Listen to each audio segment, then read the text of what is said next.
qualifying's out, right? I mean, and practice time's out. You're just gonna the next time you get in the car and you're in Darlington is when it's time to race, or is that going to change? Yes, I keep telling everybody it's the perfect hold my beer and watch this moment.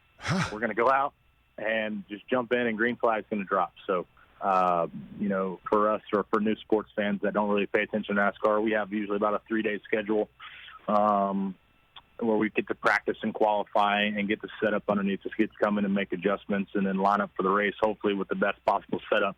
Well, for us, we're going off last year's race at Darlington, which was in September. So there's a lot of races in between that, and our cars have changed a tremendous amount with upgrades and new this, new that.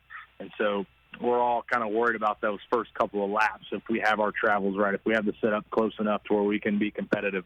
So without all that practice and seat time, it's definitely going to throw a curveball at things. But, hey, that's why we're some of the best in the world of stock car racing, so we're going to give it our all. Of course. And do you think that you and your colleagues might be more cautious because of all this setup, or what are you expecting Sunday to be, Bubba? I've gotten that question a lot. I think we're all going to kind of be mindful. Yeah, we don't really know what our car is going to do diving off into turn one at one of the most craziest historic places, such as Darlington. So we'll all be cautious and know what we got, but there will be a time where that switch is flipped. Probably that's lap 2. I'm not sure, but we'll all hopefully take it a little easy and then get some race underneath us. So, Bubba Wallace here on the Rich Eisen Show. Just to repeat, you are not in physical proximity or contact with any of the rest of your team. You are by yourself, and you will not be allowed to be in a proximity of anybody with your team until it's time to race on Sunday.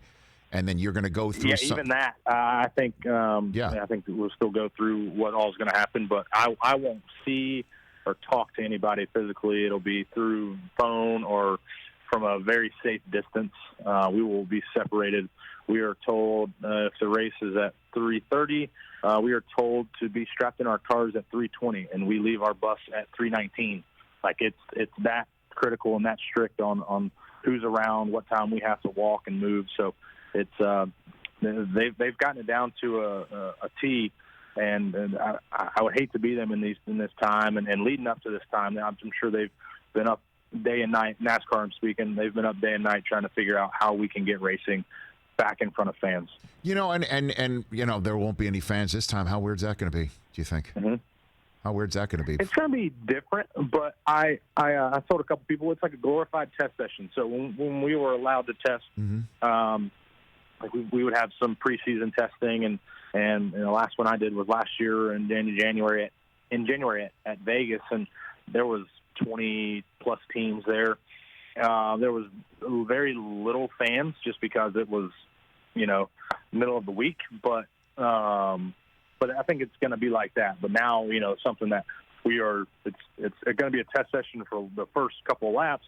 But then we know that when the checker flag falls, there's going to be a race winner, and they will get moved into the playoffs. So it's there's a lot more on the line than just a test session. But I think we also look at it as on our practice and qualifying days. There's not many fans that are in the stands, but right. It's definitely going to be a ghost town. It's going to be weird for sure, but that doesn't change.